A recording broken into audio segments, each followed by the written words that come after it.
and you gonna murder this one and murder that one. Talking all that bullshit. I'm gonna put it to you like this, yo. This is for the nerds, this is for the brainiacs, this what we deserve. Go ahead and play it back, you ain't gonna touch me, you not gonna do nothing, you are not above me. I bet you wish you was me, I know it, I know.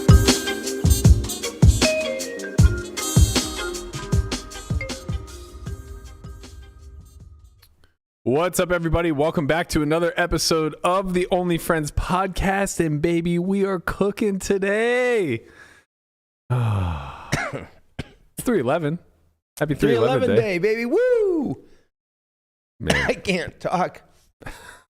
I've been screaming all night long. Wait, I don't know this day. What is this I day? know. Okay, so 311 is a band. They were around about 20 years before you were born. And, they're still living and rocking. I don't like them. Berkey doesn't like them because, Berkey doesn't like fun. No, it's like But, some stupid, You're stupid. You're really stupid. They're so good. They're so freaking good. They're so talented. And They've been that's around stupid. forever. How many bands you know out there that have been together for 30, 40 years? Metallica. 30 years that have all the exact same members that when they started? Not Metallica. well, There's a few far in between. it's easy to stay together for that long after, the fifth or sixth year of irrelevance. They're still relevant. Yeah, They tour Menudo. every year. They Mhm. sell out everywhere they go. Like Yeah, they're a fucking jam band. They're like some they're not weird a jam band. They're like some weird They're like- reggae version They are. of. You know what? They have their own fucking style. They don't copy other people. They're like reggae Linkin Park. It's just the worst, man. You're Down dumb. was the only good song they ever came out with. Oh You're the my worst. god. I got a lot of hot takes today. Yeah. All right. Oh, you know what? It's gonna be a hot take You have Monday. unlimited takes. Unlimited. I can't believe that we're bringing this back. Here we are, Burke. God damn it, man. Listen, there were a lot of drugs going around at the concert last night. I'm Okay? sure. And when I saw that Russell Wilson was now a Steeler, I was like, did I take something I wasn't supposed to? Did I get high? I am beside myself. I honestly like. You're pissed. I'm not mad. I'm mad. not mad. I'm disappointed. Okay. You don't think we're getting that 7th Super Bowl this year? Maybe off the back of the defense, honestly. Look, here's the thing. Does this make sense financially? Absolutely. Is Omar Khan out there doing the goddamn thing? Completely. I entrust in this man, and I believe in the process, and I think it's a no-brainer to pick up a guy like Russell Wilson, who's a locker room cancer and the fakest human being to ever exist in the NFL. I think it's a no-brainer to go get him. As a matter of fact, I'm astonished the Vikings didn't beat us to it. Why didn't you beat us to it, Minnesota? Why didn't you take Russ? Let him fucking cook in your locker room. Does he make the team better or worse? I personally believe worse. And I don't think it's close because the thing is, like, Let him last cook. year there was a lot of issues in the locker room with not having enough veteran leadership. I don't think he's the type of veteran that, the young guys like. I don't see Pickens looking up to young or to old man Russ as an OG of the league. Here's with Russ, it's one of these things where it's just like, it's not that he's not well accomplished. It's not that he's not a talent in the league, or at least at one point. It's more so that he's just so unlikable as a person that I don't think he commands the respect that he may deserve via his talent. Him doing lunges up and down the plain walkway, There's an issue there. it's not going to fly. Cam Hayward's just going to fucking jump out of his seat. No, and- he actually had a lunge bet with Perkins. Oh, right. That's why he was doing that. That makes a ton of Yeah. sense, of course. Now that would make him a lot more likable. Yeah, if that'd be that pretty were paid. true. I mean, I worry about the effect it will have on the locker room, because I think that by making this signing, you pretty much relegate Kenny Pickett out of Pittsburgh. I don't like. Yeah, it's like, what do you Yeah, because it's like you're at a point where you have to make a decision on Kenny Pickett, and it kind of looked like, well, We'll see what he can do. I mean, he kind of got hurt this year, and I was like, You got hurt. kind of good. Matt Canada was all right, trash. all these things. Just like, okay, well, let's see what he does in 2024. Right. But now, He leaves. now with signing Russ, it's like, well, you didn't sign him to like be a backup. He's gonna I start. don't think. Like that's my biggest problem. then if you're- they brought Tannehill Right. in, it's like it's an open competition. Yeah. And I'm fine with whoever wins. Mm-hmm. You know what I mean? If like competition is good for a young quarterback like this, Yeah. in my opinion.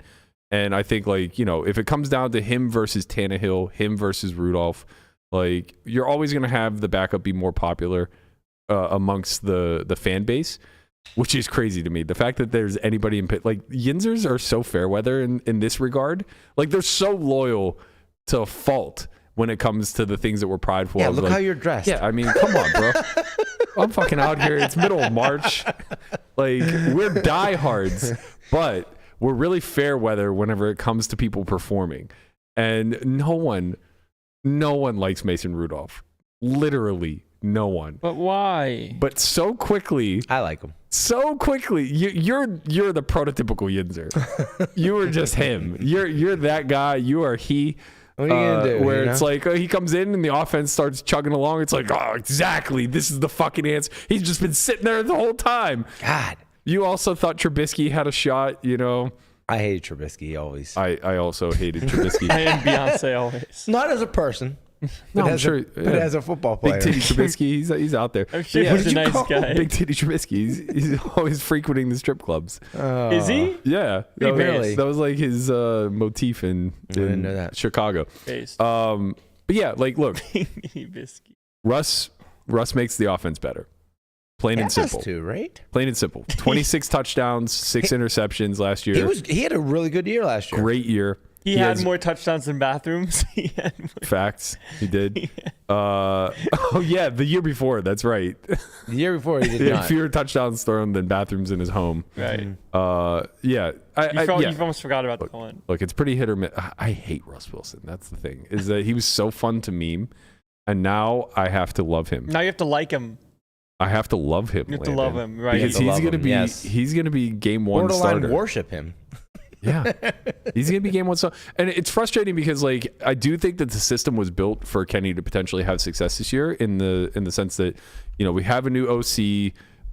He's very much run first. We're seeming to go out and address a lot of the issues that are plaguing the Steelers. I think that they just met with the former Buffalo center. Why can't I remember his name? Mitch Morse. Elite center. Looks like there's a chance we might sign him. If not, we're probably going to go for one in the draft. We've already cut Mason Cole, who was a goddamn cancer. I imagine that they're going to move Broderick Jones to left tackle. Right. And then probably go out and get a right tackle. So, they're addressing a lot of the holes. We still have some issues on defense. We just released Patrick Peterson, which means that we need to fill in the safety role. We're going to need another lockdown corner. But again, the draft might be able to be something that they're going to draft well. They're for sure going to draft well. They always do. fucking draft well. I saw that it was the last time the Steelers had a top 5 pick in the draft. Any guesses? 88. It was not 88. I'll just to let you know, I'll give you a clue. I'll let you know who the person they drafted was. Mean Joe Green. Terry Bradshaw. Wow. Okay, so 1970. 1970. Yeah. 1970 was the last time the Steelers had a top 5 draft. Like earned one, not traded up. Or actually, you might be right because I think when they traded up for Palomalo, it was maybe the 8th pick. I think just had one in general. Yeah, I think they might have traded up. They traded up to get Palomalo, but it might have been like the 8th pick. And then if you like took it like if they had like I don't know if the kind of metrics they have in football, but like if they had like WAR like they have in baseball, and you took like the average WAR compared to like the average like draft position, right? Like they would be number one by far over everybody because they draft just so well, right? Yeah. So I mean, I think that they're gonna plug a lot of holes, which again could have. That's what I don't want to see happen. I guess is to see them be successful in spite of Russ, right? As opposed to because of Russ. Because if that's the case, then it's like you could have plugged in Kenny there. You could have put, and the thing is, this is not a long-term solution. And Obviously not. I don't think that 36-year-old Russell Wilson is going to win a Super Bowl. But maybe it just buys time for the Steelers to draft somebody else. That's pretty good. guess. Someone in the chat put Steelers Nation, let's weld. That's sick. Let's weld. That's well, dude. The problem with trying to That's really good. to buy time to find the franchise quarterback is that you're losing a franchise defense in the process. Like TJ Watt's career has been wasted by the tail end of Ben Roethlisberger's career, and now these filler years. Yeah. So it's like that window's closing. Cam is probably only a year or two away from retiring. Yeah. That's why I think that's why they went out and got Russ, because it's like we got to win right now type of thing, and we don't know what we have in Kenny or Mason, and there's nobody to draft where they're drafting. Like, you don't think Kirk Cousins would have been a better fit if that were the mindset behind it? Maybe, but I don't know, because I don't know how it would work with the Steelers. Because I mean, Kurt was looking for a long-term deal. I mean, he signed a 4-year deal, where as opposed to Russ is just like a 1-year type of thing. And I don't know how much money the Steelers have to spend. That's kind of why I'm thing. implying that wasn't the impetus behind it. I think if Russ, or maybe they tried to get Kurt and couldn't. No, I personally just think that if Wilson wasn't on a fire sale, we don't sign a veteran quarterback. Right. It was like too good of an offer. He was too free. He was just pass on. He's so fucking free.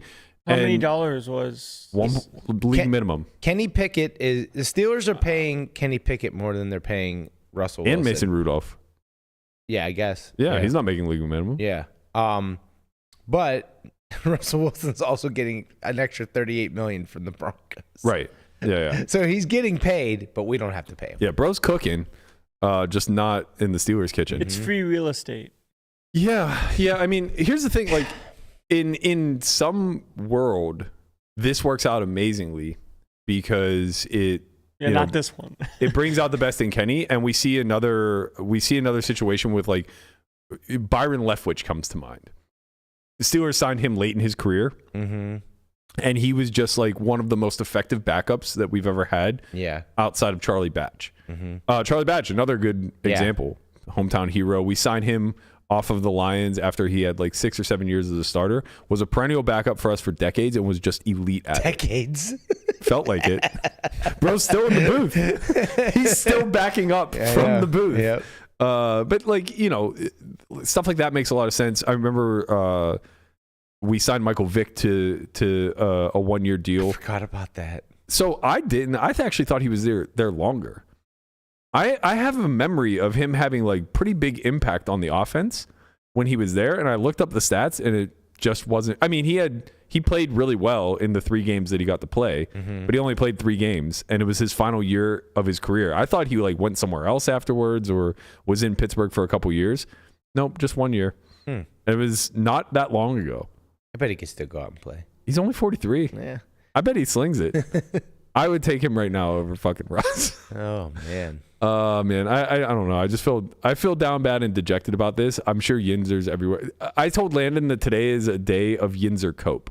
Yeah. Because only myself and like Mark Madden would be the ones out here going like, fuck Russ. The thing is, like the super contrarian type of. I'm trying to put all of my energy into the Pirates. It's too early. They need. It's too soon. What do you mean it's too soon, but it's not too soon for the Steelers? No, because we only get 16 games or 17 games. The regular baseball season starts in 2 weeks, bro. Yeah, but you understand that every week of the regular season in baseball is equivalent to like a quarter of a football game. Actually, it's like 1/10 of a football game. At 1 week is one football game. No, basically. No, it's not. Yes, it is. No way. They play way more than 18 weeks of baseball. Are you with me yet? Do they? Yes, a lot more. They play from basically April to October. Yeah. April, May, June, July, August, September, October. Yeah, that's 28 weeks. No. Yeah. 7 months? No. I mean, they don't play October's playoffs, so call it 21 weeks. Yeah. Or, sorry, 24 weeks. It's a lot more than 18. Yeah.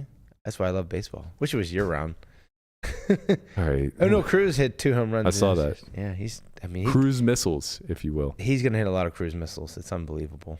All right, I won't bore you guys with the Steel or Pirate talk. Yeah, We already bored you with the he's very Steeler good. talk.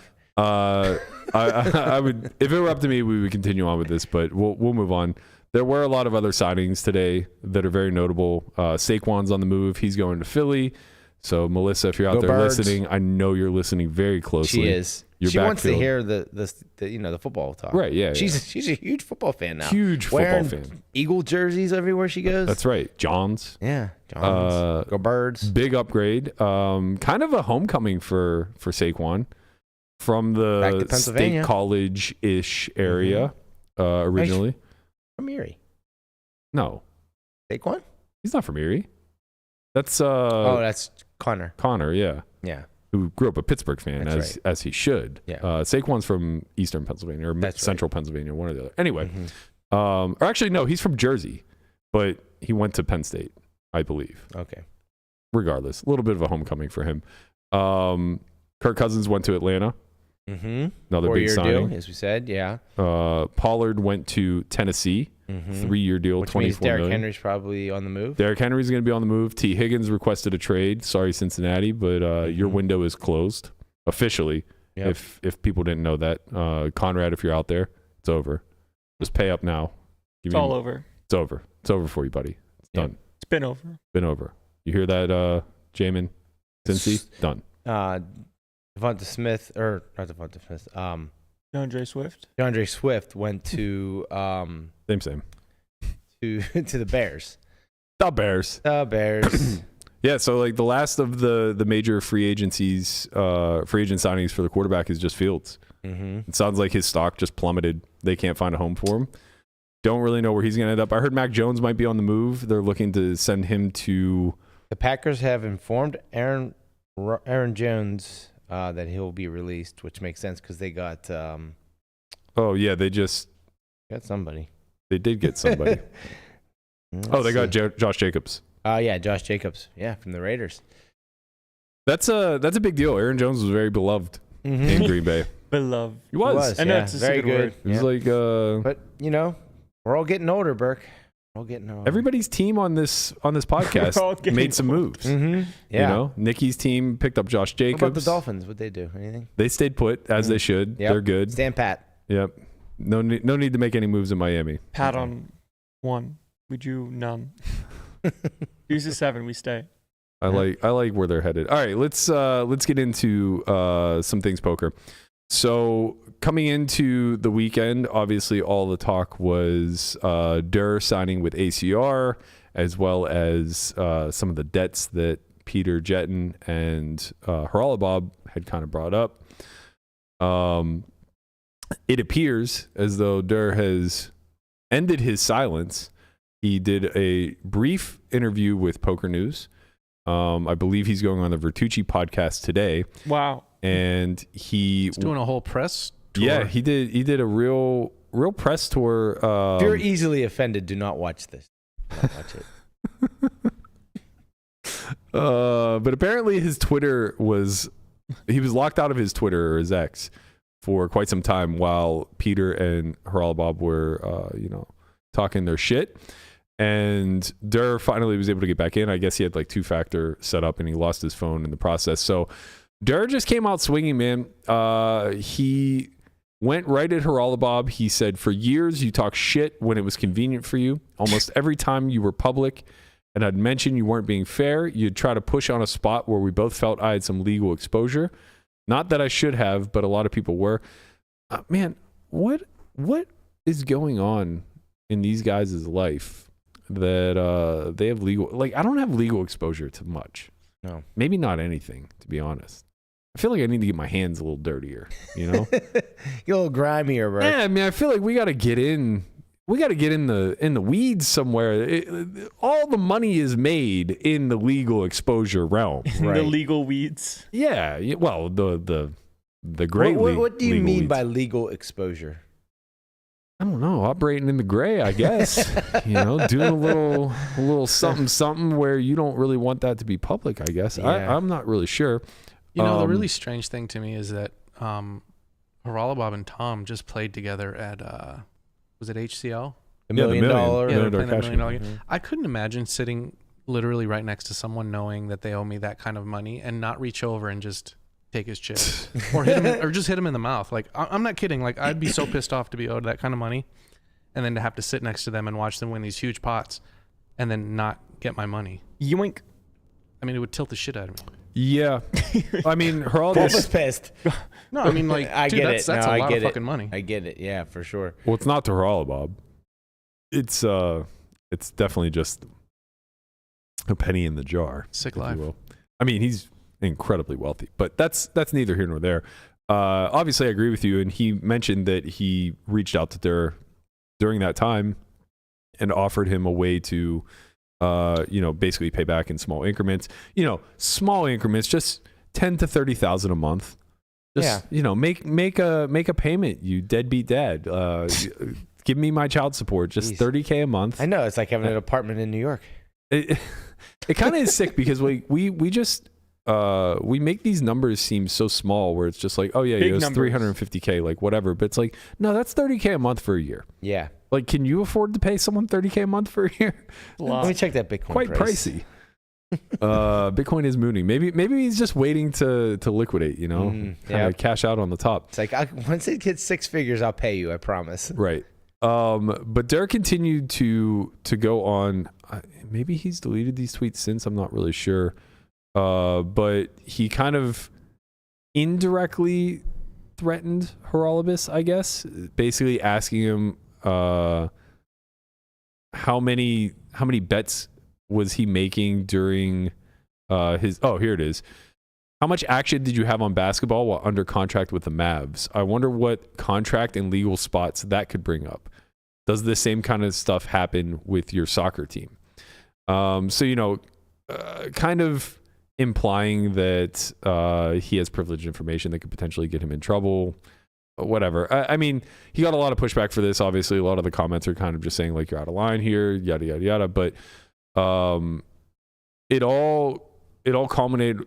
Well, I guess there was the whole Peter Jetten back and forth too, where their stories just don't really align at all. Peter saying that Tom bought action of Peter in a bunch of high rollers in Australia, and then just kind of ghosted him on the payment.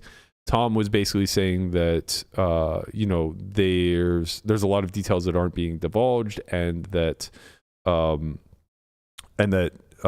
he was willing to help out a friend because he knows that he's broke and all this other stuff. So I'm not really sure how this plays out, because the fact of the matter is, like, Durr is a much, much, much bigger voice than Peter at the end of the day. And you can see that he has access to all of these outlets. So anybody who's willing to run with this story is certainly going to mostly one-side it, where Durr is going to have his opportunity to speak out. We saw that in the Poker News interview, where Chad took a lot of flack. Granted, most of it was from Mr. Cunty Cakes himself, JMO.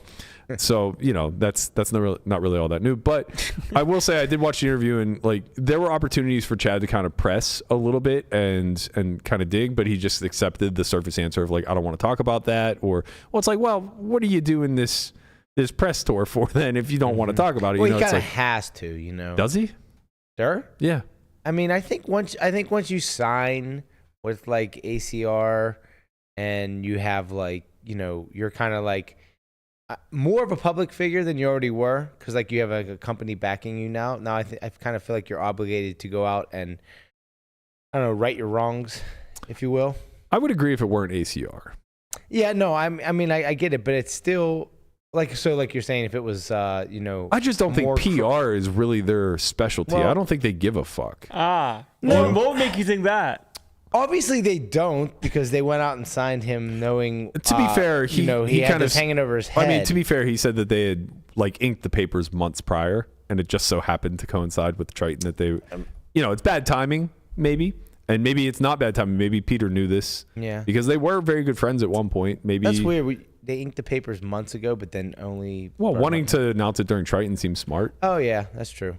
It does seem to make a lot of sense. I mean, I would have maybe waited until the viral video of Nagy sucking virtual dicks passed. Ran its course, perhaps. Yeah. But what are you going to do?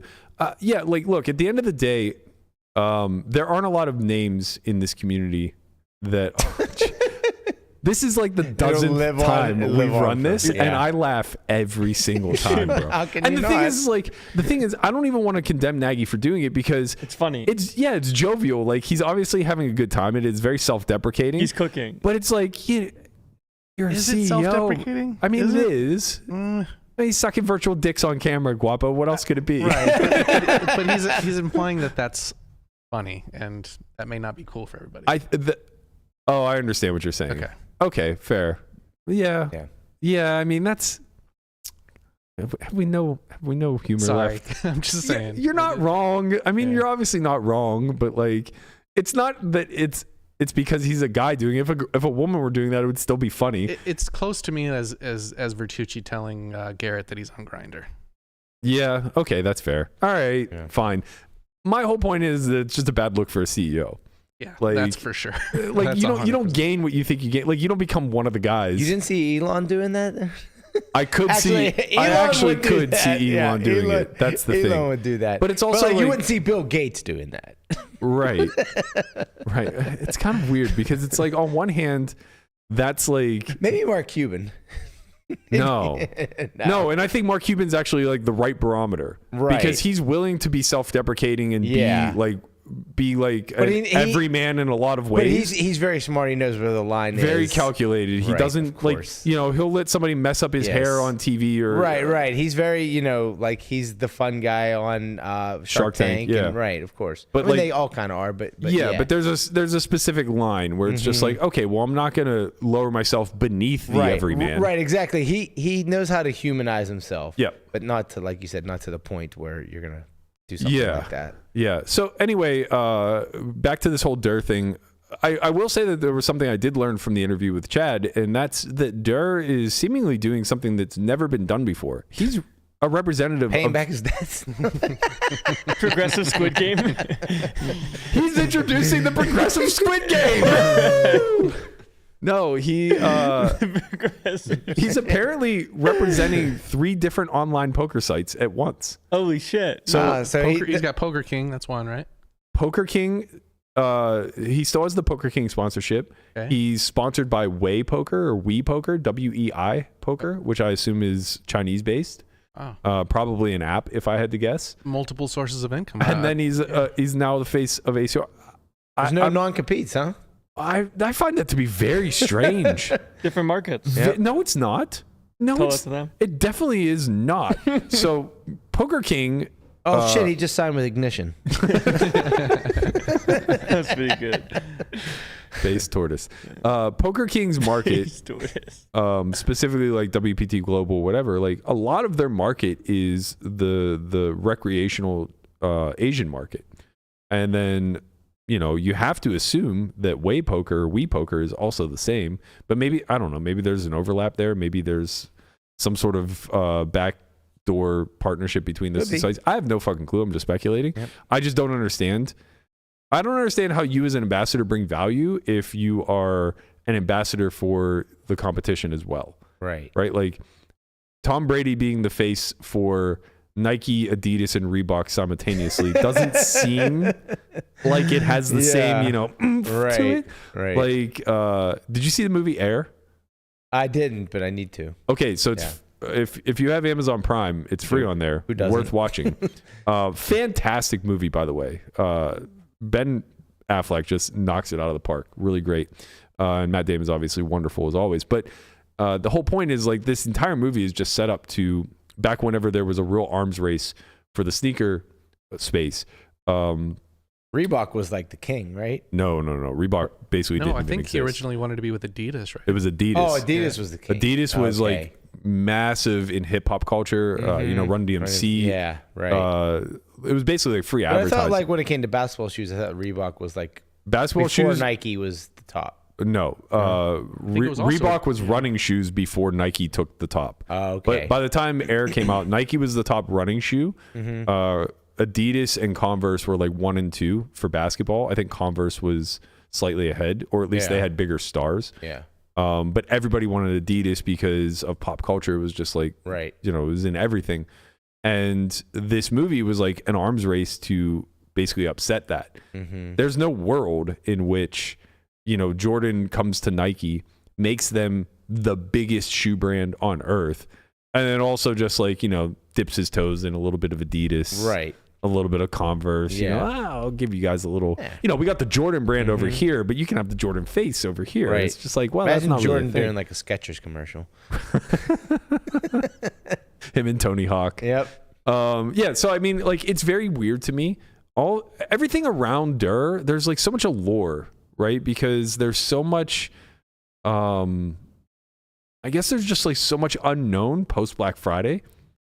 The rise of Durr was like so well covered. He was such a big figure in signing with Full Tilt. He was the youngest member to like really become somebody, right? They had a lot of Red Pros, but like Durr was like, he was a part of the professional roster, so to speak. He was right there arm in arm with Howard Lederer, Phil Ivey, Mike Matisow, and the crew. And once we got to post Black Friday, it was nothing but kind of like, he became infamous rather than famous, right? He kind of disappeared into the shadows of Macau, and he had the heads up challenge against Jungle looming over his head. He had taken some like pretty big public L's, and then basically like Ivy, kind of just disappeared into the allure of like gambling over in China, like mystery. Yeah, he's just like shrouded in mystery in that we think, or we have a strong suspicion that they're playing the biggest games in the entire world. Games as big as like 20K, 40K. Like just could have insane. literally been doing nothing. Right. To be honest. Right. But they could have been playing those games. Right. And like, that allure, it still makes you a fan favorite. It still makes you very popular. It's when you come back and play 200, 400 on TV. You're kind of in action without being in action. Right. It's like, oh, he's around, he's being mysterious, doing a bunch of cool shit, but like we know he's still here in the community. Yeah. Well, it works in both directions too, right? Like think about how many people were accused of being broke. That he ain't broke, he's in Macau.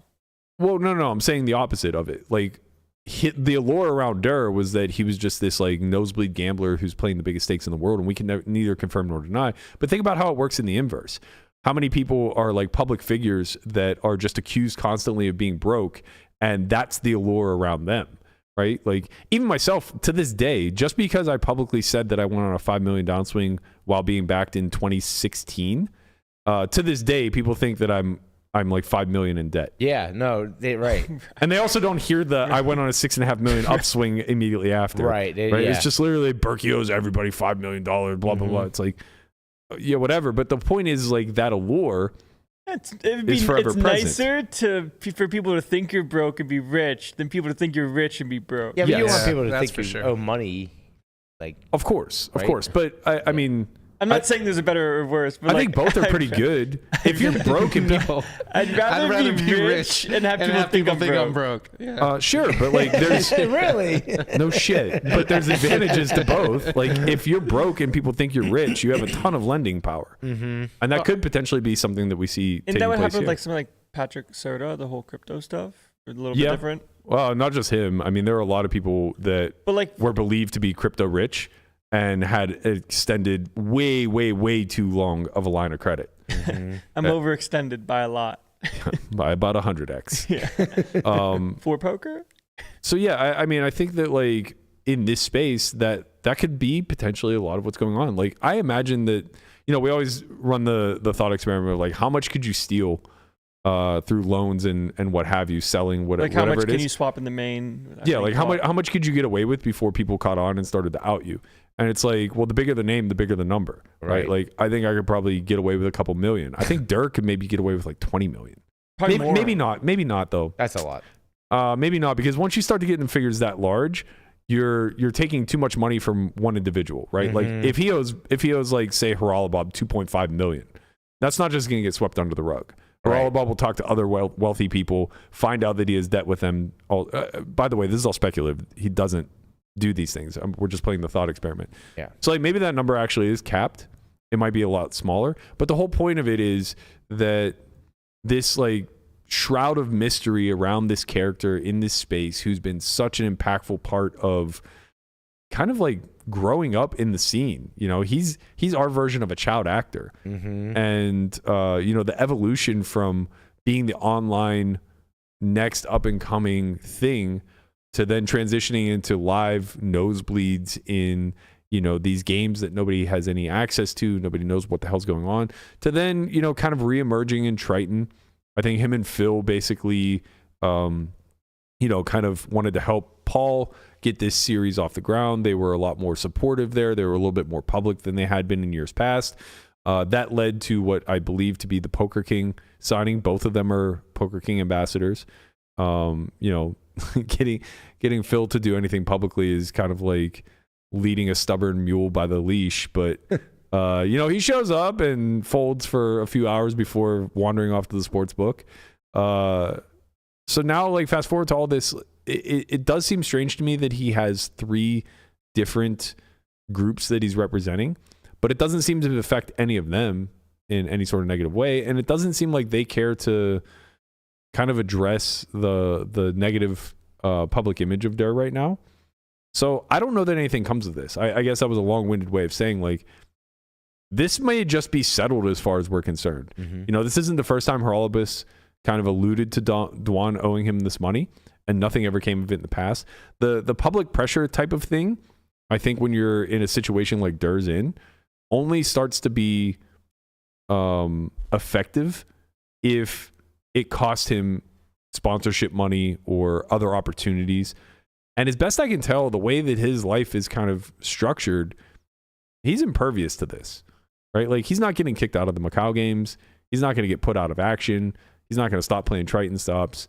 And, you know, this, though owing money is obviously a terrible thing in this space, it's not the same as like what Ali and Jake did. No, which is just straight up thievery from unsuspecting individuals, you know?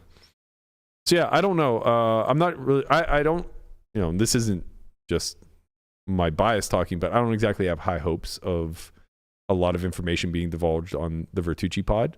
I imagine this is pretty calculated from Dwan's side, and he'll just mount quite a bit of defense. I think it would be interesting to see a public forum where him and Haralabos or him and Peter. Well, it's probably just going to be more softball questions, right? I don't know. I don't really see Nick holding his feet to the fire. I mean, I hope he does, but of course. I don't even know if it's about the questions, right? Like, you can ask tough questions. Like, I don't think Cairo went soft on Maurice when it came to the line of questioning. It's about the interview, right? It's about following up whenever they skirt that tough question. You know, it's about pressing a little bit harder whenever they just dismiss a very direct line of questioning. And I don't know that any of us are really all that well equipped to do that. You know, like, I wouldn't want to be in that situation. Of asking the questions? Yeah. I mean, you know, I think if I worked really hard at it and prepared really diligently, then maybe I could get something reasonable out. Like, but you know, it's fine line between. I was going to say, it's such a fine line of like doing that kind of research, because now it starts to look like, I gotcha.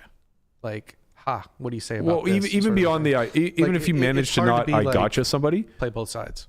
Yeah, well, it's just, it's hard not to be contentious, right? Like, it's very difficult to press on somebody in an interview setting without like crossing a line and just them feeling like they're being attacked. Right.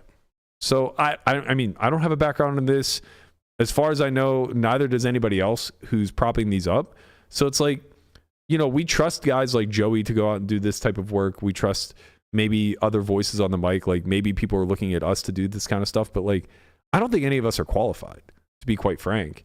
You know, it's like, we're willing to kind of ask questions and hope that they get answered, but that's not the same as like being good at it. Yeah, just like doing a good interview, you know? Barbara Walters. And it's like, that's why I don't want to talk to Postle, right? Yeah. Because I don't want it to just devolve into him moving the goalpost and me shouting at him. Like, that wasn't what I asked you, Mike. Yep. And it's just like, did you know that maybe somewhere I was in on a conspiracy where everything is so circumstantial? It's like there's really nothing to ask because there's no evidence. I mean, circumstantial evidence is almost always going to be the best you can do in a lot of these types of situations, it's very hard to find ironclad proof, right? Smoking guns aren't as common as people believe them to be. Right. You know, a lot of sentences have been doled out on circumstantial evidence. That's why we rely on juries and prosecutors and defense attorneys. But you know, again, we're talking about a qualified realm. Not our job. Right. Yeah. It's like we're here to shoot the shit and speculate and, you know, kind of give our own hypotheses of what's going on here and the what ifs. Sometimes be funny. Yeah. And hope that we land a joke or two. That's about it. And more importantly, I think like what we can do is be the voice of the people in certain ways, right? When operators are really fucking people over or not doing their jobs, you know, we could speak on behalf of the masses and say like we demand better.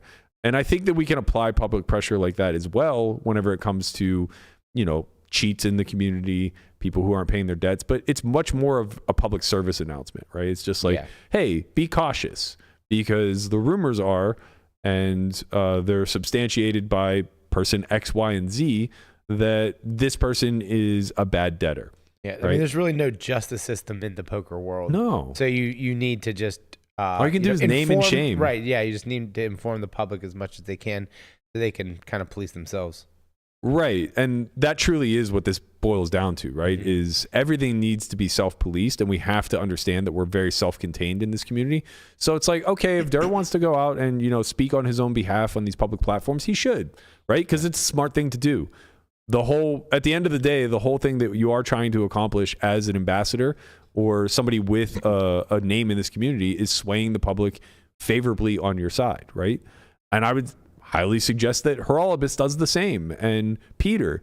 You know, it's like, I don't think it's on any one source's responsibility to both sides this story, but I think that collectively it's important that we hear both sides, right? Mm-hmm. So like, I don't think Nick has to then have Horolibus on or have Peter on to tell their side or have them all on collectively together. Just like I didn't think Cairo needed to follow up and have Randy Garcia on, right? We did hear both sides of that story just from different outlets. And that's fine by me. I think that's like very reasonable for a community that is just, you know, the media is effectively just podcasters and, you know, social media influencers of sorts.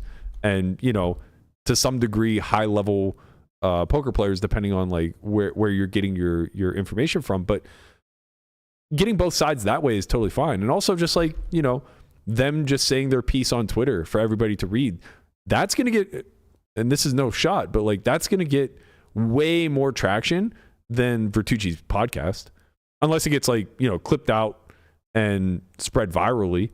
Those Twitter threads are going to get read way hundreds of thousands of impressions, as opposed to like, you know, 5 to 50,000 views. Mm-hmm. Big difference, right? And that's just the nature of the way media is kind of distributed right now. Long form content, just, man, it was so popular 5 years ago, and it is so on the. I'm so bearish on long form as we do a podcast. Long form 5 days a week. Yeah. Like if it's not clear this is a passion project by now, I don't know what more to tell you guys. Yeah, people don't have the attention span for this shit, and they shouldn't. I don't think it's necessarily that. I do think that people really enjoy good long form, and I find myself consuming it quite often. I do too, yeah. But I think where the mark gets missed is that it gets to be too specific, too niche, and people will much rather consume that type of content in small tidbits, right? Like if you're going to hit me with, let's say that I'm looking for information on how to put a good cut together, like diet and workout wise. I'll watch a 2-hour podcast on it if it's a really qualified source, but I'd much rather get like a dozen 1 to 2 minute shorts from a dozen different sources. Yeah. That way I can do a lot of comparative analysis very quickly, right? And I can kind of pluck what I think is the most common trend amongst them all. A lot of times both those forms exist, though. You know what I mean? Yep. So like, you can kind of pick and choose. Like if you do, one is feeding the other, right? Yeah, for sure. But like, especially like fantasy football, right? You can listen to a podcast where it's like 2 hours and the guys are just talking about, you know, God knows what, like with each player, and then you get another podcast where it's 15 minutes, Right. And it's just like, here's the reasons. There's this. You pick this person because of this. Yeah. Here's the stats. Go. Yeah. Right. I will say that, like, while we're on this subject, I would hope somewhere down the line a well-qualified, well-studied interviewer does emerge. And I say this with the utmost respect because I love Joey to death, but I think for the longest time he was forced into that role, and it wasn't one that he was meant to play. Like, the reason we love Joey so much is because he is such a middle of the road kind of guy. Like, he's so open to hearing both sides. And what happened was his platform blew up, and he was very willing to promote people that he believed in any capacity, right? It didn't matter. Well, then when the scandals and stuff like that came in, it was a lot of trying to both sides things in order to just get the story out there, especially after the Apostle stuff where he was obviously very one-sided, right? Yeah. And, I think, like, for all intent and purposes, it was great because we didn't have a lot of other options. But at the end of the day, like, none of us are doing real journalism. And there's certainly a lot of room in this space for one real journalist to come in, earn the clout, ask all the tough questions, force the tough interviews, and, like, really blow up because of it, because he's a trusted source, and that's who we turn to every time something like this happens. Where's our Walter Cronkite? Right. It doesn't need to be that sophisticated. I'll take a Keith Olbermann at this point. Oh, jeez. But, like, All right. just somebody who's, like, well qualified in that realm that can understand how to navigate an interview, how to run an interview, and more importantly, like, has a big enough platform. That's because that's really what it comes down to. If that person does exist in this space, which they very well may, it doesn't matter if they don't have a platform. So it's like, if I'm Poker News or poker.org, I want to figure out where this person is within the space, hire them, and then platform them in a very meaningful way. Yeah. The challenge is just that, like, social media influencers do better. So, like, at the end of the day, if Alex Botez wants to do this interview instead, she's just going to get a hell of a lot more clicks. Yeah. More outreach is better. Yeah, that's just kind of unfortunate. That's the way it is. That's just the way it is. Things will never be the Of course same. he was going to do it. I was like, I can't. My voice is shot from 311. Sorry, I can't sing with you. That's just the way it is. All right. All right, let's Okay. let's get to the muck. Okay.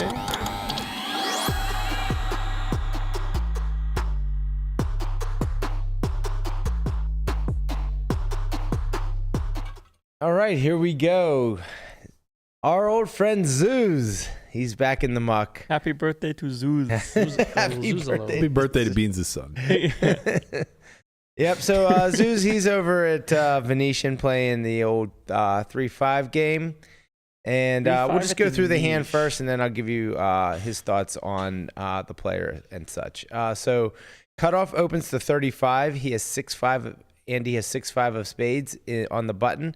Alexa just call. They go heads up to a flop of 4 of spades, 3 of spades, 3 of hearts. He has the Human Torch. Yes, he has the Human Torch. He's got the open-ended straight flush draw. Torch it. Okay, so the original opener now checks to him, and he bets third pot 25 into 78, and he's met with a check raise. Big check to 130. He elects to just call, and the turn is a 9 of spades, giving Zeus the flush. And now our man just goes ahead and fires about 5x pot all in for 1,400. Zeus has him covered. And it's not a tournament. Well, I'm just saying that, like, No. I'm saying that, like, it's because if you start 1,400 and Zeus has a 500, it's different. So, okay. So anyways, they're 1,400 effective essentially on the turn. And Zeus decides to fold his flush. Yeah.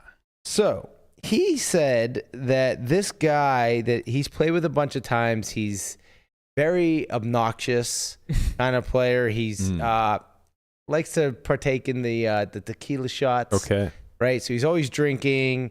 But he said I might have made an awful fold. And he said that, like, he had, like, in his head that he's probably seen the guy do this before and just roll over the nuts. Yeah. Right. And he's just like, I think that's what was sticking in his head. And then he said after the fact, after he folded, he started thinking about, some more hands this guy played. He's like, oh, wait, maybe this guy did just call it off pre-flop with like 8-5, like a big shove and, a couple other spots. So he's thinking like, maybe I did make a bad fold, but I think in the moment it was kind of just like, wow, this is like huge.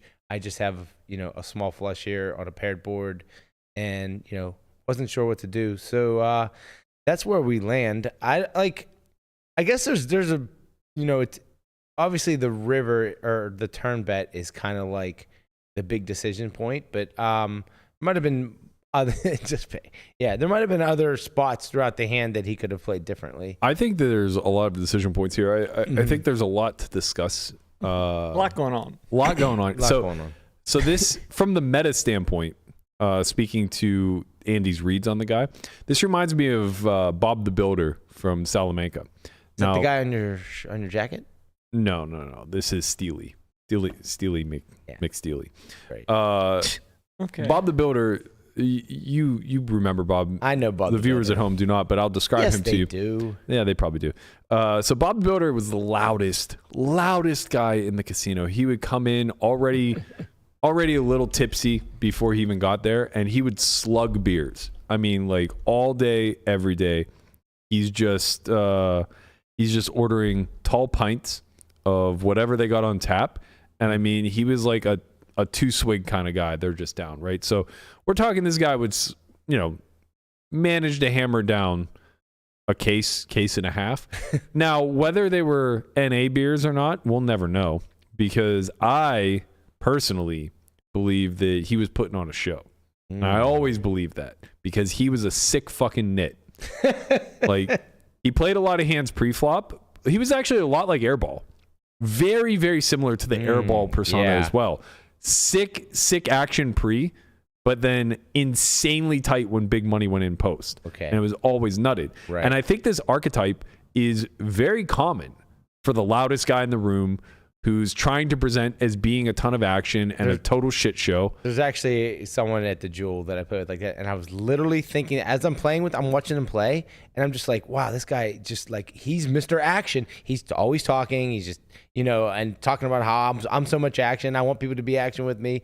And you're right, because like I noticed, like every time I see him putting a lot of money pre-flop, or post-flop, he just has it. Yeah. He might do it, he'll call anything. Muhaha is another one that comes to mind. This guy, local infamous legend, if you will. Stop talking about Conrad like that. Just man. literally. He's in Indiana right action now. pros. This Leave guy him alone. had such a shtick. I mean, he's a giga whale, but like in the nittiest way. And all he would do is he would at the table, and then he'd go around and rate everybody 1 to 10, and everybody was like always sub 5, and he was a 10, of course. And like, it was this big dog and pony show. But the fact was, he never put fucking money in unless he had the absolute stones. So I think that's probably a lot of what Andy's observing here. And I think he's relatively correct in doing so. Right. Which makes me think that the turn fold is actually probably pretty good. Furthering on that, like getting out of the meta, I guess, a little bit into the mechanics. I think I would have done a few things differently. You can 3-bet pre-flop. I 100% would very strongly consider 3-betting at this depth. So they're 300. 400 big blinds, or sorry, 300. 300 big blinds effective, and this guy opens 7x. Right. You're not very You could just, incentivized to call. You could just click. Yeah, I would make it like 105. Yeah. You're just like not very incentivized to be calling these large opens. So when you have playable hands, especially a hand that like does a pretty good job of representing the bottom of range, it's not that terrible to just like get in there and start like heavy mixing 3-bets. The easiest counter to somebody who's opening too large is to call less, period. So you fold more and you 3-bet accordingly, right? But because you're folding more, now you're 3-betting at a greater frequency, even though it's the same hands that you would otherwise 3-bet to begin with. So you don't need to add anything in. You just need to be a lot more aggressive with your strategy. And I think that like that's the first thing that I would be very considerate of doing is just playing a heads up pot in position with initiative and having one of my better bluffing candidates with 6 high. But okay, like the flat is obviously okay. It's fine. You're going to do whatever. When it checks to me on 4-3-3-2 spades, I don't think I would bet this flop very often unless it was... Yeah, I don't know. I know because of the SPR being so great, like we're at an SPR of almost 20. Yeah. Stabbing and getting check raised doesn't seem like that bad of an event because we're still super deep moving forward. But the problem is that I don't know how we want to improve outside of a deuce or a 7. You know what I mean? Like A lot. Well, Worth a lot. Yeah. I mean, he doesn't really have 4s or 3s most of the time, and he opens 7x. I don't think that's true. I mean, if he does, that's his problem. Like, I mean, I assume that his standard opening size is just going to be 7x. No, I think he did. Yeah, say like that's probably just standard at that. Yeah. Yeah, it's not like he's folding 4s from the hijack. Like that's just going to open. Everything he plays there is just going to open. Right. So like I think he has, his range. And I could see a world where like he check raises 7s, he check raises 9s, he check raises deuces. Well, maybe not deuces, but I guess that's my whole point is that like obviously we have a really high equity hand and we're drawing somewhat live no matter what he has outside of 4s or 3s. We're just straight flush, very real. Yeah, we do have 2 outs to the nutters. But the issue then becomes like if we play a very large pot, we're probably not doing so well from the equity standpoint. And the other thing is that like... Is this one... Sorry not to cut you off, but Yeah. it's like this is kind of one of those like disguised hands where it seems like you have a lot of equity, but like you said, when the money goes in, you're just showing like a better flush draw or something like that. Like ace-5 of spades is just notably Don't have much that. better. Yeah. Okay. And the thing of it is that it's not just about when the money goes in when we're unimproved. It's also when we improve, right? So when we start off with a bet, let's say that we have the best case scenario where we bet and he calls. Well, do we have a really good triple off hand here? Not really. No. It's not ideal. You want him to have these cards in his hands quite often whenever we're tripling off. Would much rather have 6-5 of hearts. So it's not going to make for a good triple barrel bluff, first and foremost. We're not getting value from anything.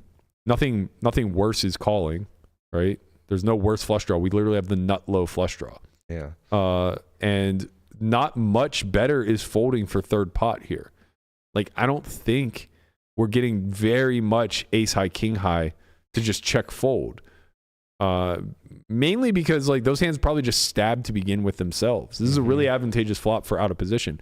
So I would be very cautious about wanting to bet here, even though like theoretically it's going to be fine because we just have way too much equity for it to matter. Yeah. But I would just be pretty considerate of the fact that we can't really invest a lot of money with a hand that feels like it has this much equity because even when we improve, it might just be pretty dirty. If it's not a paired board, way different, right? Right. If we're looking at like 10-4-3, 2 spades, 10-4-3, 4-3 of spades, whatever. You know what I mean? Like, obviously, it sucks when we run into 10x of spades, but outside of that exact combo, we're just like doing pretty fucking well here, outside of pocket 10s and 10x of spades, like we're in pretty good shape. So I would just be pretty cautious. Those are the two things that personally I think put Andy in the muck. And I actually don't think he's that in the muck on the turn. I don't imagine we're making any EV facing shove here with a 6-high flush. Like, we just have the nut low flush and we're beaten by a lot of the range that wants to jam. And it's not that intuitive to find a lot of hands that are merging here. Yeah. Like, I could see a world where he just has aces with the ace of spades and does this. He beat me to the punch. I was going to say, I don't think he ever bets, obviously, quads and his full houses this way. But if he has aces, kings, or queens with a spade, like, would he play it the same way? I think he's more probable to jam 9s than he is aces, kings, or queens with a spade. Yeah. You think he would jam 9s here? Yeah, because you make a flush. Okay. A lot, right? Like, what else are you bet calling? I mean, in his mind, obviously we're bet calling a lot of hands, but like in his mind, what good hands do you have on the turn 9 of spades? And it's going to be like a 3 or a flush. Slay. Fuck my bad. Landon's getting antsy. He wants to get to the machine. Yeah. Machine doesn't have answers for this one, buddy. No, it doesn't. But in theory, flops a range check for cutoff. Can't Okay, bet. that's Can't interesting. Bet. Too deep. Can't bet. Really? Cannot bet. No bet. Can I see how? Look at that. So the whale Slay. So the whale nailed the flop check. These are theory ranges, yeah. Yeah. I Okay. mean, this is just a single race pot range. Like Button still has like queens. Okay, here. that was what I was gonna ask. Can I see his range? Andes. Yeah. This is Andes. Suited wheel. Suited King X. Okay. Fantastic Four. Yeah, Pairs. I'm wondering how much. Turn off. I wonder how much he deviates. I don't know. I mean, it doesn't matter. We should look at it through a theory lens, but I'm just curious if like Andy just has a big concentration to like pocket pairs and suited connectors. Well, Andy said he just wanted to play pots with this guy, so I assume he's going to call him very wide. I mean, this is relatively wide, right? I'm not worried about the width. I'm more worried about the top not being there.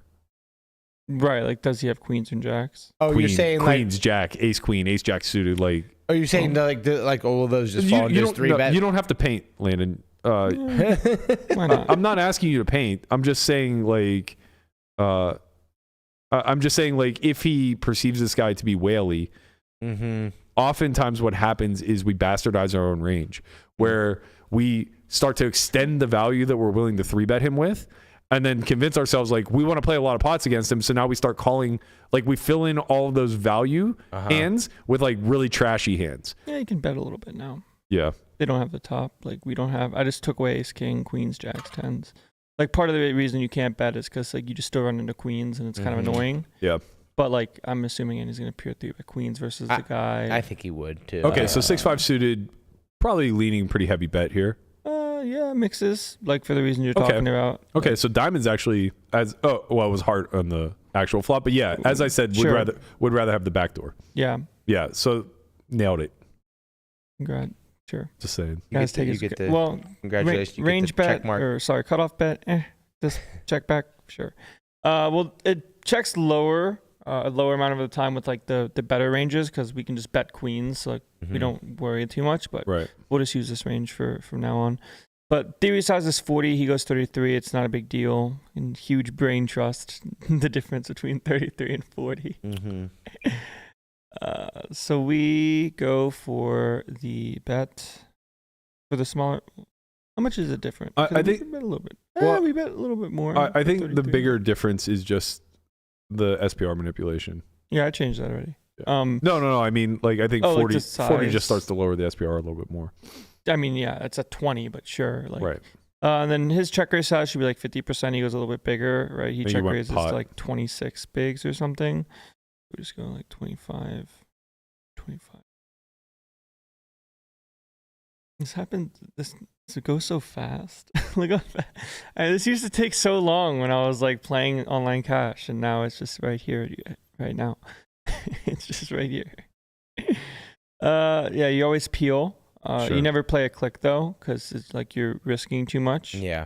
You're just like, if you're out of position, are you more prone to be more aggressive with your like hands like that? Like your 6 high hands that have a lot of equity, but not a lot of showdown. Oh, I guess it does do it a little bit with the front door. That's because 6-5 of spades is betting the flop a lot for the cutoff, right? Like we just have such a good hand. We're like bet now. Yeah. But yeah, the idea being that like we have some hands we want to protect and get value from, mostly being like tens with.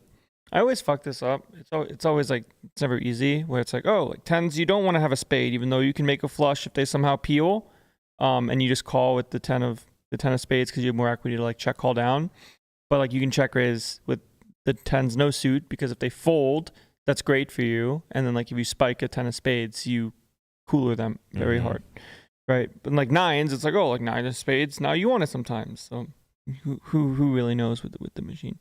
The higher the pair the more that you want to not have the spade.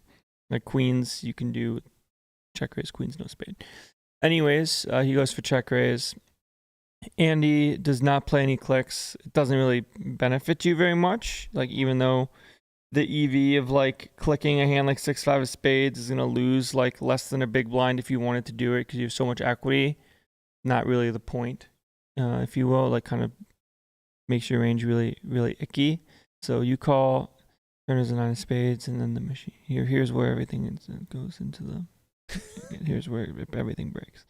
So now, like, the 9 is really bad for him. And it's like, why is it bad? Well, because the person that bet and then calls is going to have a lot of flush draws, like Matt was saying. So now, when this flush card comes, it's like, oh boy, like, they can have a 5-card hand, and we have, like, 2-card hands, right? Like, they have, like, overpairs with no spade. Like, they have, like, sometimes, I guess, they can have, like, You're talking aces. from the cutoff's perspective. Right? Yeah, like, and in theory, right, he shouldn't even check raise aces with a spade because it's so good. It's like, oh, I can just check call, Right. and maybe check raise depending on how the board runs out. But with the spade, you want them to just keep rifling it off into you. So now, like, we're at the spot where they're supposed to check a ton. Like, they're just not supposed to put money in. Putting money in here is, like, very, very scary because we see here, like, even if they go for the block size, like, a lot of the buttons range is just like, oh, I can look at this, right? I can look at flushes somewhere, summary, filters. So that kind of, like, Suited. goes to what kind of what Berkey was saying. Yeah, where, like, there it is, right? So I filtered for spades. he's not supposed to put in a lot of money here, so when he does, It's very scary. it should be scary for Andy. Yeah, it's very scary. And like a lot of the concentration Right. of our ranges flushes, right? If I go to overview, is it overview? Yeah, okay, here it is. Cool. So when we look at flush, 20% of the impositions range is a flush, right? Now look at, if I go to cutoffs range, now we see here that 12% of his range is a flush. So the button has a lot more flushes than the cutoff, and that's very scary because Right. 5-card hands are really good. It's hard to make 5-card hands in a 2-card game. And then he went all in for 5x pot. Yeah. He's like, oh man, like that's a really good turn card for you, so I'm all in. Yeah.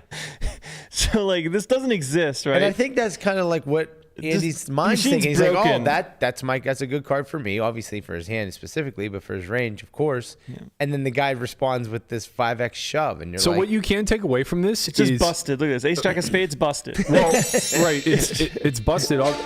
No, Andy played it well. no, that's for the for the other guy. that's for the other guy. The other guy's getting the X. Okay. Andy's gonna get the. But We'll give the Andy other guy's check not the one mark. in the muck. Andy is. Right. I actually think like what you can take away whenever you say the sim is broken. Go back to the response. What you can actually take away from this is Nine's full call. yeah, is that the way to play these spots is very obvious, right? What breaks the machine here is that it's almost impossible to derive EV from a range that isn't incentivized to be bluffing this way. So now we just call with nutted hands. You call with 9s, you call with 4s, you call with 3s, and you can fold upwards of the nut flush. Oh, you're folding it enough. Wow.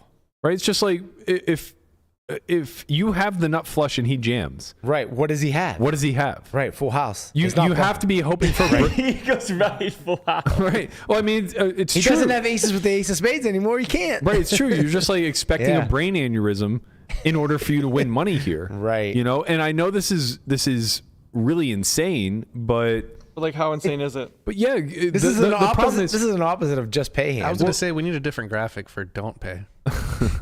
the irony here is that this is a lot of whenever we saw theory come into fashion, like 2016, 2017, 2018, stuff like that. This was a lot of the discussion of how theory guys were torching in the live realm. It was that they were bluffing in nodes where they were only up against nuts.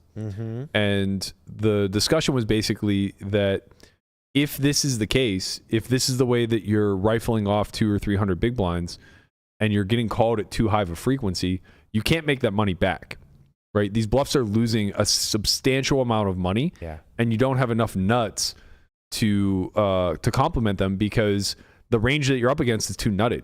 When they don't have the nuts, they fold, right? So the fold occurred earlier in the tree, and what this is leading to is a print on the early streets for a small amount of EV, a print on the turn for a little bit more EV, and then a massive torch on the end, where all that EV is now exchanged, right?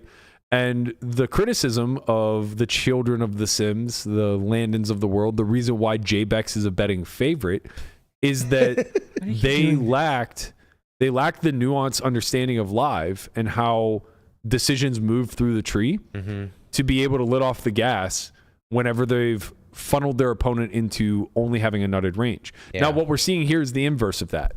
Somebody is willingly putting in endless amounts of money in a spot where like you only have to call 5% of the time, maybe, right? Like he's jamming for 5 pots. You just don't have to call all that frequently. Right. So just having full houses is kind of enough. Yeah. You know, have pocket 5s, or sorry, pocket 4s, pocket 3s, pocket 9s. That's kind of just good enough. And you'll win this spot, because the fact of the matter is, and here's something that we're truly dismissing, it's not even just that he has pocket 4s. He has 4-3. Yeah. If he's as bad as Andy indicates, he has 4-3 suited at least, which is 2 combos, but he might have 4-3 off. Yeah. I mean, he said the guy got it in pre-flop at one point, like with 8-5. Right. So maybe it might have been 8-5 off. Like, so like it was, you know, like obviously he's super wide. Yeah. Yeah. So what we have to understand is that the way that people who are bad at the game, that are too wide, control for this is not by executing on the too many bluffs that they have available to them, but rather it's executing on the little bit of value that they obtain for massive amounts of money. I think I saw his eyes close. Oh man, He's tired. Bro's pulling double duty over He's there. EP. Andre used to do this all the time, by the way. Yeah. That's why he never returned. The fact that this is the first time that it happened to Guapo when he's working like 16-hour shifts, It's Andre's fault. and it's Andre the slave driver's fault. We would do, when we were doing the D-Negs Polk challenge, Andre would run the switcher, and Christian and I would be commentating, and we'd come out, he'd be snoring. He would like, there would be like a 15-minute stretch where he just never switched the camera, and would come out and be like, "What's going on?" And he's just like literally at the desk. It's like, bro, we don't have to do this. Yeah. Oh man, if you guys could just see what goes on behind these walls. So at the end of it all, to sum this up, I think Andy played the hand great. I think that he needs to be acknowledged for making a really exploitative fold here that is worth a lot of money in theory. Yeah, and I think Andy does a lot of this stuff. You know, he's played in the live realm for so long, so often, that he understands these spots like without looking at the sim, right? Well, so there's like, no sim to look at. You just have to look a motherfucker in the face. right. You know, you just got to know that, like, hey, if this is the one time the guy's stroking out, I'm gonna miss out on 1,500. Like you know, he prefaced this hand with like, I might have made a really awful fold, right? But like he, in the moment, he knew it was correct. Yeah. You know, he knew that this is probably correct. I think the only scary thing would be if we had the nut flush, especially like a disconnected one, like ace 5 of spades. Yeah. The scary thing would be that maybe he just jams king queen of spades. Right. Right. So like maybe we have to reach and start calling some of our nut flushes. I don't think Andy's folding the nut flush there. I don't. Right. think. But I think maybe, he might but find himself in the muck also. Yeah. If that's the case. Right. Right. Because like the way that this guy the guy just shows him 9s. He's yeah, like, the way doing? the way this guy's viewing the spot is not like, what are my bluffs here? It's literally just like, how thin can I get for value jamming 5x pot? And you know, people who spaz will tend to do so with vulnerable hands. Like if he has Jack 10 of spades, he's like, oh, I don't want him to suck out with fucking ace 9 with the ace of spades type of thing, and they just rip, you know? Yep. So people just do some dumb shit. But the takeaway here, I think, is that be less inclined to call pre. I think that that's first and foremost. Like if you have the button and you want to play a lot of hands against bad player, lean on 3 bets. 3 bet the human torch. Torch it off. For sure with the human torch, but even like queen 8 suited, like if you want to be mixing it up with somebody that you deem to be bad, target him through aggression, not through playing passively. Because at the end of the day, people are going to disappoint you with how much money they funnel in with bluffs. But they will never disappoint with how much money they funnel in with bad hands when you were taking the lead. Yeah. Right? So I think that that's probably the biggest takeaway to get Andy out of the muck here. And then I would be a little bit more mindful about betting the flop. We saw that in theory, the hand mixes like 50-50. I would shift that maybe even a little bit harder, just knowing that we can't play a big pot through a bet. But when we check back and we have the nuts, you know, on a turn deuce, turn 7 type of situation in range, where he's going to dismiss that because he's always betting his open-enders on the flop, that might be worth a lot to us. Yeah. Really fun hand, though. Yeah. A very live hand, which I love. It's a very live hand, for sure. If you guys want to submit your own in the muck, be sure to head over to our Discord channel. That's #Discord, or you can find it at our Twitter, @SolveForYTV. It's the pinned tweet. I should probably make it the pin tweet on Only Friends Pod too, since that's what the graphic says. But yeah, be sure to head over there. Also, while we're on it, don't forget that we do have 2 academies coming up at the end of May. If you guys are looking to prepare for the WSOP, we have a Cash Academy. That's May 23rd to the 25th. And then we have an MTT Academy led by the one and only Matt Hunt. That's going to be May 28th to May 27th to May 30th. That one's a 4-day academy. He's going to teach you everything that you need to know to make sure that you're out in the streets busting JBECs in every fucking event so that we can win our side action. Finally, we've partnered with RF Poker to bring the Dealer Academy to Atlanta. That's March 21st to the 23rd. For those dates, if you're in the Atlanta area or you're on the East Coast and don't want to come to Vegas, be sure to check that out. You can find all of this at solveforwhy.io, or you can hit hashtag dealer or hashtag academy in the chat. There's also still dates available for the Dealer Academy here in Vegas. Pretty much the entire month of March. Just go ahead and check that out. Yeah, we added a couple more dates in early April. April 1st to the 3rd is the new set of dates. So right, you're looking. So be sure to check that out. Jill will be leading the whole thing. We won't even be here in April. We're going to be out. Be on a cruise. On the open sea. Right. Just feeling ourselves. I'm not gonna play any fucking poker while I'm there. Yes, I'm gonna play so much poker. You are. I'm gonna play so much poker. Rob will get you some stuff. Maybe. Hopefully. Maybe gonna be playing some cash. There's a 25K, a 5K main, and a 1100 prime. It's gonna be in the mix. We're actually gonna have Matt Savage on tomorrow. He's gonna be here to discuss all things WPT cruise related. I'm also going to grill him about why he ever invented reentries and what can we do. Actually, you know what? I'm just going to come with a list of demands for this year's TDA summit. There you go. I want uniform payout structures. It's crazy. Yeah, that'd be a good one. The thing is, Berkey could come with this list. They could like oblige all of it, and he still wouldn't play tournaments. That's true, but I'm here for you guys. For the people. It's just because I don't want to play them doesn't mean I don't understand. You still want to improve them for the people that do want to play them. Right. Like, here's the thing, and shout out to all the TDs out there. You're the unsung heroes. I know that you're doing God's work to bring people into the building and get these tournaments off, but you're also a bunch of arrogant fucks.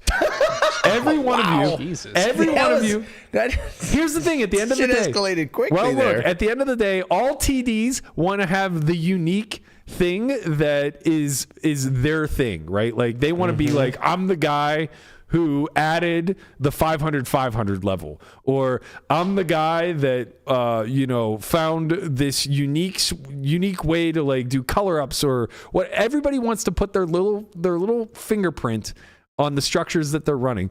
And from a player's perspective, and maybe I'm not the minority, or maybe I'm not the majority here, but I would imagine most people would prefer uniform structures across the board. Yeah, it's kind of, I don't know how this worked out, where like final 2 tables for this Win Millions, like the main, like final 2 tables gets you like 7 buy-ins if you get like 18th and under. But like in the 600 that they had, if you made final 2 tables, you got like 2.5 buy-ins. Whoa. How does that make sense? What was the field size comparison? 700 to 1100. So pretty close. Relatively. Well, it's a small buy-in. They just made it top heavy. Yep. Right.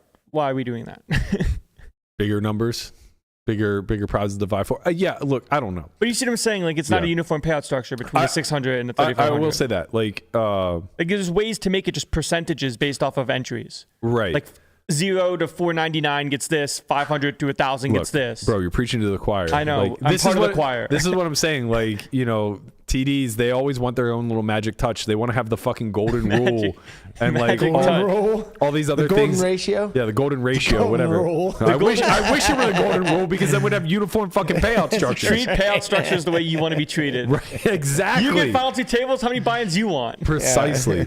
But yeah, like they all want to have their own limit. I would accept not having uniform structures, because every event's going to be a little bit different. You might want to run a tournament, whatever. Yeah. I can accept that. Payout structures. To not have uniform payout structures, to me, is maddening. It's just insane. And like, I get that we do have some industry standards that everybody operates on. 12.5 to 15% payout. Yeah. X% to first place, depending on the field size of Y, whatever. But like, it's time. It's time we all come together And to be fair, like a lot of this falls on the MTT guys that have made it. This makes no sense. What? Like I'm just looking at like, okay, like you min cash the win main and you get 7K. That's great, right? It's 3,500, you get 2x, great. And then like 20 people down the line, it goes from 7,100 to 7,343. Yeah, it's stupid. Like what system? Dumb. But again, like I shouldn't be the one shouting about this. I don't play tournaments. I do. Right. And but you're 24, so like you don't get a voice. So cry about it. Yeah. Right. It's just like you're just belly aching. You get 48th and you cry. Well, the problem here is that people who are very well respected voices in the MTT community aren't saying anything because they've all graduated to high rollers. Everybody's rich. It's not that everybody's rich. It's not their problem. They're playing 50-man fields where everything is uniform. With good payout structures. Right. Yeah. Like every single structure is going to be very close to, if you go play Poker Go, it's going to look very similar to Triton. It looks, those are very, very, very so similar. it's like. And there's no top heavy for what it's worth, but the min caches are better, the payout structure. They're top heavy, but the money's also very spread because now you're paying sometimes 20% of the field, sometimes 22%. You know, the smaller the field, the larger the percentages that they tend to pay. Right, like if 20 are in the field and 4 pay or whatever. Yeah, exactly. Like the one drop. Yeah, right. So it's a lot. So it's like that's where this pressure needs to come from is people that are really, really fucking sharp on this stuff. Like not that he wants me to do this. Matter of fact, he probably wants me not to do this, but it's like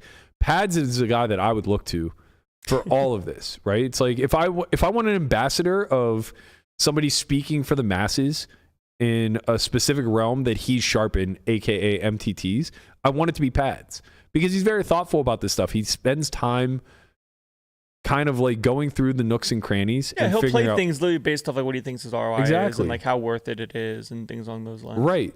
Right. So it's like at the end of the day, you know, fine, you guys want to adjust the structures, do whatever you want, but like, can we just all get together with a representative like Pads, maybe some others within the space, Brewer, if he's willing, you know, maybe a guy like Darren Elias or somebody else like Aldi that's grinding the live events a ton. Altman? Yeah. Chance. You know, can we get like a small body of people to kind of come together and put their own self-interest aside A and say, council, if you will. no more councils. No more fucking councils.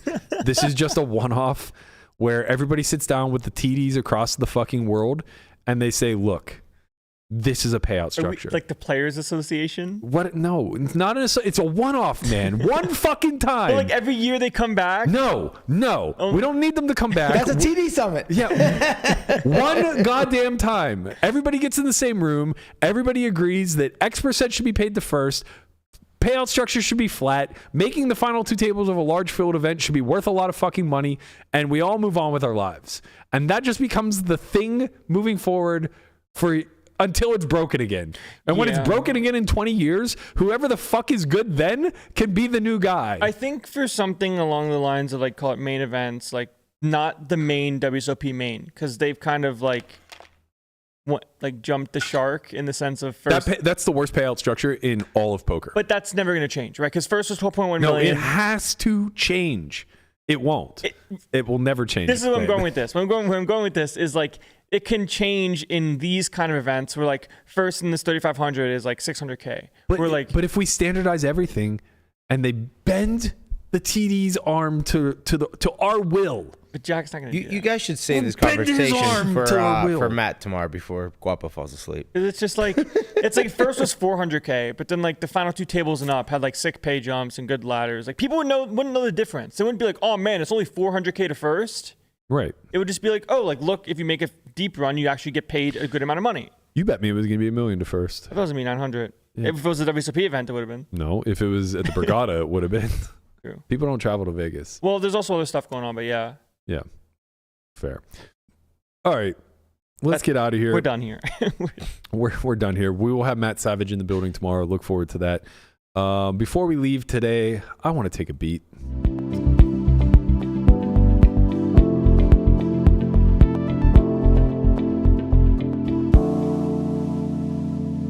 Let's take a beat. All right. I want to take a beat today and talk about a dark corner of poker hell, only known as the poker hospital.